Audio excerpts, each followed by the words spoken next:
Ahmedabad new Naroda Hanspura વિસ્તારોમાં વિકાસ સાથે સાથે રોડ સેફટી સ્પીડ બ્રેકરો માટે નાગરિકોની ખાસ માંગ। અમદાવાદના ન્યૂ નરોડા હંસપુરા વિસ્તારોમાં વિકાસ એટલે કે કન્સ્ટ્રક્શન સાઇટોની સાથે સાથે રોડ સેફટીની પણ અવેરનેસની ખાસ જરૂર। એક તો કન્સ્ટ્રક્શન સાઇટોના કામો બિલ્ડર્સો દ્વારા ફૂલ ઝડપે ચાલી રહ્યા છે, ત્યારે એ વિસ્તારોમાં રહેતા રહીશોને ડમ્ફરોની બેફામ અવરજવર સાથે સાઇટોની ડસ્ટિંગ, રાત દિવસ સાઇટોના કામોમાં પુષ્કળ ઘોંઘાટ સાથે ઘેરથી બહાર નીકળતા રોડ પર બેફામ વાહનો સામનો કરવો પડી રહ્યો છે અને સ્કૂલ છૂટવાના સમયે તો એવો ટ્રાફિકનો સામનો કરવો પડી રહ્યો છે કે ના પૂછો વાત। ત્યારે બેફામ ચલાવનાર વાહન ચાલકોને કોઈના જીવની પણ પડી ના હોય તેમ સ્પીડથી જઈ રહ્યા છે, ત્યારે દરેક માર્ગની ચોકડીએ અને રહેણાંક વિસ્તારોની આસપાસ સ્ટીલ બ્રેકરોની ખૂબ જ જરૂરી માંગ જણાઈ રહી છે।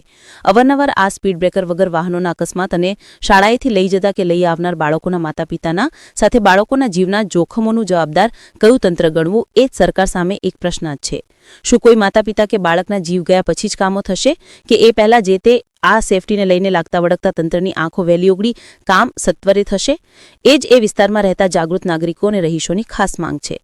Bureau report, GPMC news 24/7 live, Ahmedabad new Naroda Hanspura.